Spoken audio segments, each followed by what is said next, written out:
Brampton. It's Monday, July 18th. It is 11:45 and I'm here at City Hall awaiting Mayor Brown's announcement. Rumor has it that he is going to be running for mayor, that he's filing his papers right now, so we'll wait and see.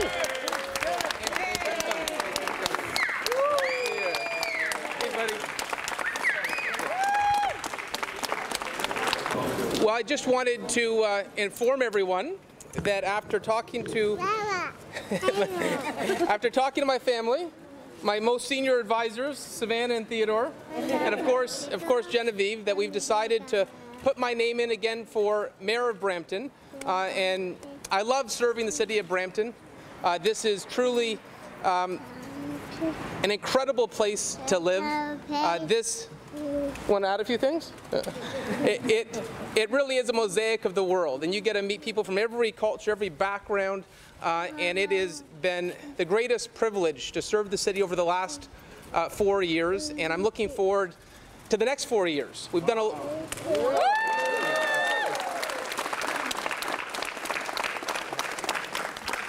we've done a lot of great work together at City Hall. We landed the long overdue new hospital. It's $1 billion investment in our city. $1 billion investment in our city that was desperately needed through our advocacy. A new med school for the community that we're elated about. A new transit facility.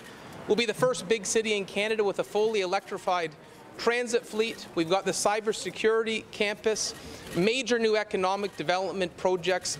You look at MDA, where we're going to have literally 800 rocket science jobs. It's an exciting time to be in Brampton. Brampton can be even stronger in the years to come. And I want to thank all those who encouraged me, sent me notes over the last few days saying, make sure you put your name in again, and I promised we would make a decision, and we have, and I'm excited to serve.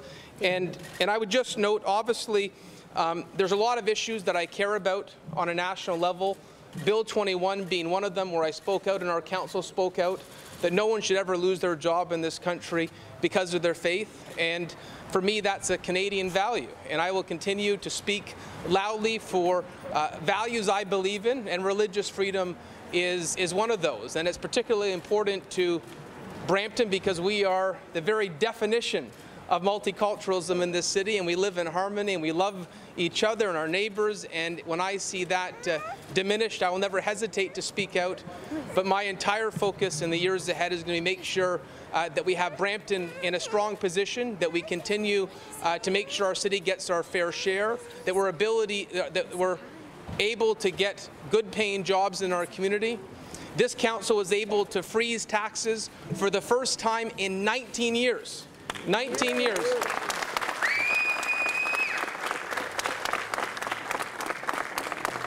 And for me, being tax competitive is very important. It's going to continue to be a priority. I'd also say, I hear from residents that challenges around public safety are very important. We've seen real growth in auto thefts, and I'm going to do whatever I can to support the Peel Police to make sure they have the tools to keep our community safe. I'm excited for the challenges that lie ahead, grateful for the support in the city. I've been going to events recently, and everywhere I went, people were encouraging me to put my name forward. And I want to say to the residents, whether it's at the farmers market, a kabaddi tournament, whether it was during Eid, the feedback you gave me meant a lot to my family and to myself, and it's because of the residents of Brampton that we're putting our name in for another 4 years, and excited for the challenge that lies ahead. And I know Theodore and Savannah and Gigi are very excited that their dad's home here in Brampton, ready to serve in public service. And I want to thank Councillor Palesci, Councillor Santos, Councillor Vasante, who are here with me today. And it's a privilege to live in the greatest city in our country and ready to serve again. Thank you very much.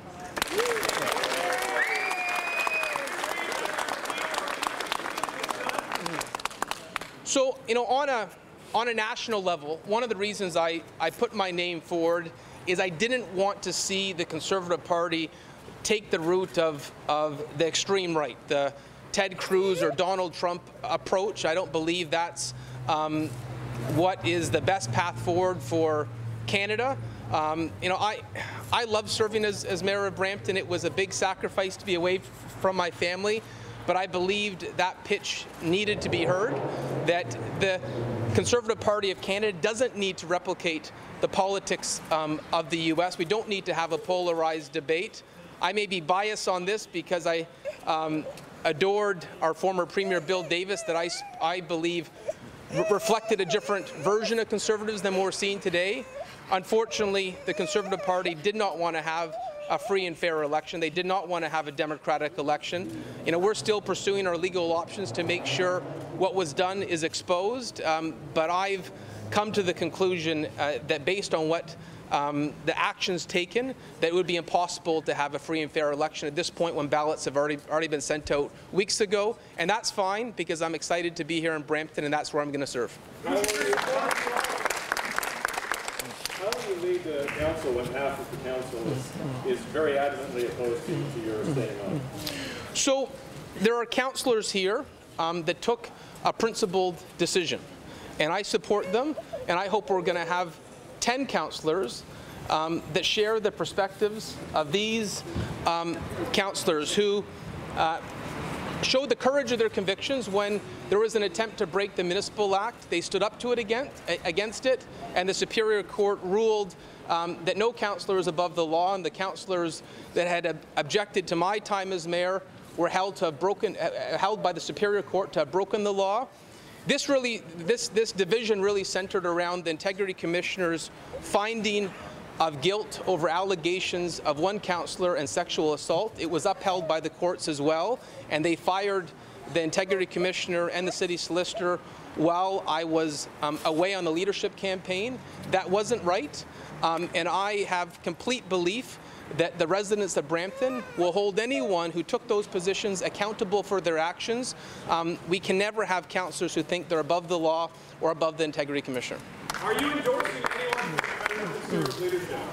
So I obviously believe in a different approach for the federal Conservative Party. I believe they are on the wrong side of history when it came to marriage equality, Islamophobia, Bill 21, and I would encourage those more than 150,000 Canadians that signed up to support my version of inclusive conservatism to look at the candidates and support someone that shares the same values. And you know, I would say I think there are candidates in that race that share those inclusive values, and it would be up to the members to decide who that is. I would say Scott Aitchison, Jean Charest certainly share inclusive values.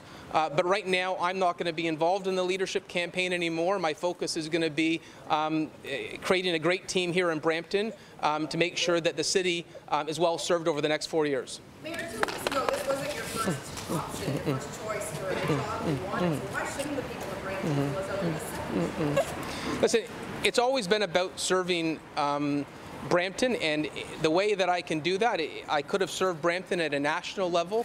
I obviously feel that we haven't got our fair share. What I could have done for Brampton on a national level is obviously much more significant than you can do on a local level, but I'm still going to speak up. If we're shortchanged on transit, if we're shortchanged on infrastructure, where we have historically, I will be loud and I will be heard to make sure that residents in this city are never shortchanged. And I would say one of the things I'm proud about this council of doing is for decades we got shortchanged, and for the first time we're starting to see real investments. We need to keep that going. You know, literally, we were the epicenter of hallway healthcare, and now we're getting $1 billion new hospital and a med school. And so these are examples that when you don't back away and you stand up and you're heard, you can get results. I remember it was on these steps that we had a press conference 3 years ago declaring a healthcare emergency, saying that it was similar to a weather emergency because it was affecting health and wellness. And the results of our advocacy, where one of the largest healthcare investments in the province is happening in our city. And so I do think you can get results through being loud and determined for the causes you believe in. Are you saying that there are federal concerns? Oh, I certainly believe if we took an extreme approach, it will not be in the best interest of Canada. I don't think that's any any surprise that I have strong feelings that it doesn't matter who you love, where you're born, the color of your skin, or the God you worship. Everyone deserves equal opportunity in this country, and the kind of politics that pushes down people based on who they are the politics that I can never support.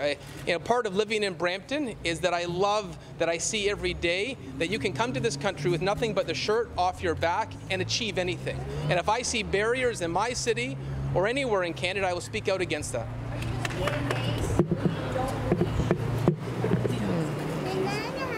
Well, my focus is going to be on Brampton now, and as Mayor of Brampton, you have to work with all political parties, and I will do that, and I'm eager to make sure that the City of Brampton can be well served by who's ever in Ottawa, who's ever in office in Ottawa, whoever the ministers are, and that'll be my focus. Will you step down from the mayor's face of federal charges and end up being brought before the Grand So obviously there was no wrongdoing.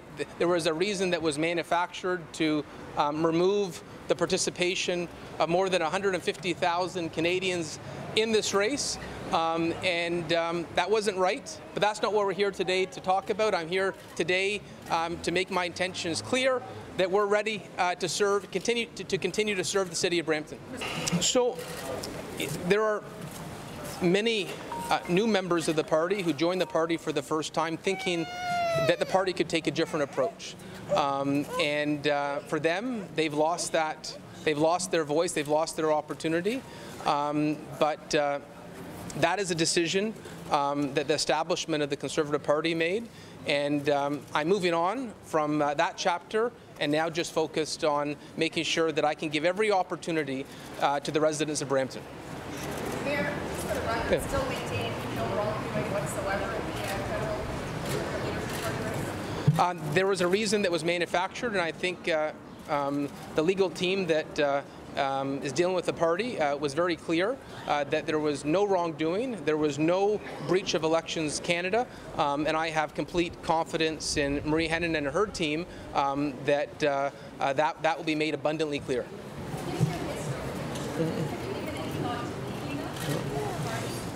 Well, right now, my focus is going to be on the City of Brampton, and that does mean working with all parties. Over the last four years, when I was removed from partisan politics, because municipal politics is nonpartisan, I had an enjoyable time working with all parties, and my goal will be in the years ahead to work with any party, whether it's green, orange, blue, or red, whoever can serve the City of Brampton, and that will be my approach. I'm ready to sit down with anyone that can put Brampton in a better position.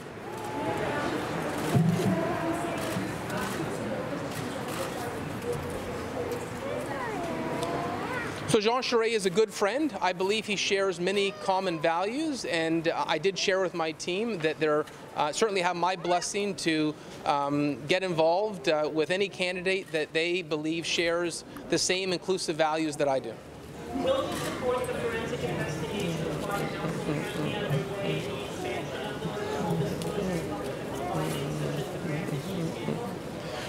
the So we do need to have an investigation into why the Integrity Commissioner was fired for doing her job, why the City Solicitor was fired for doing his job. I believe residents of Brampton will render their verdict on what I believe was inappropriate conduct by some councillors. The Superior Court has clearly said that they were wrong, and I certainly am going to support investigations into that disappointing behavior. Yeah. Are there any other questions? Can you explain why the process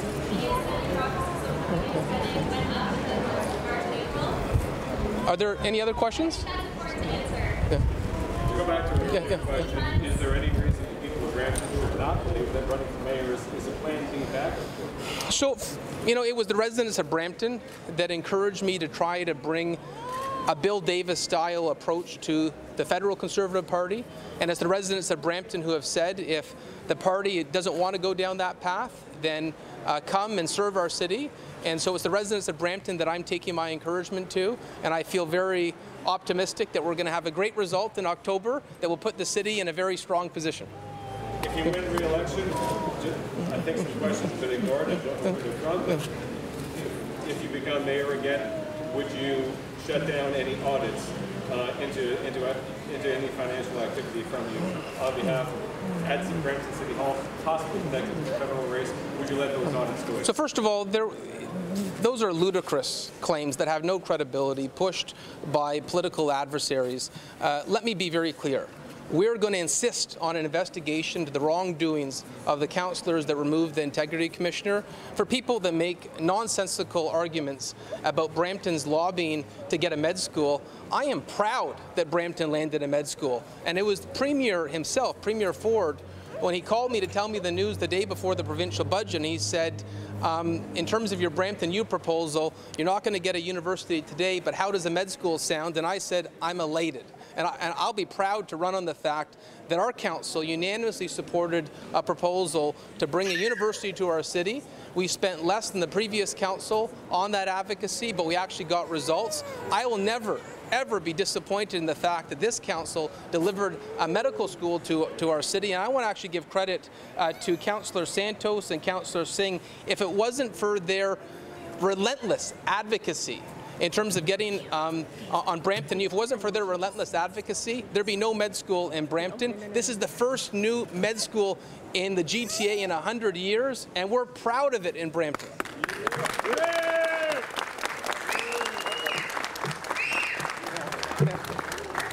Yeah. Sure.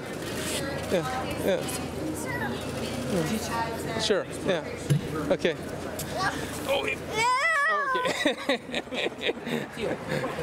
Oh boy. Maintenant, je suis fier d'être ici à Brampton et de bâtir pour mon ville ici à Brampton, dont le chefferie au niveau fédéral. J'ai dit quelquefois que j'en serais un bon ami et je pense qu'il y a beaucoup de positions similaires sur un parti conservateur inclusif. Okay. Well, there's no other questions. Thank you for being here today, and looking forward to the days and weeks ahead. And those that want to work for other candidates are welcome too. That's the beauty of a democracy. But I feel very confident that the city of Brampton are going to render a verdict on an optimistic, positive approach forward for our city. So onwards to a better future for the city of Brampton.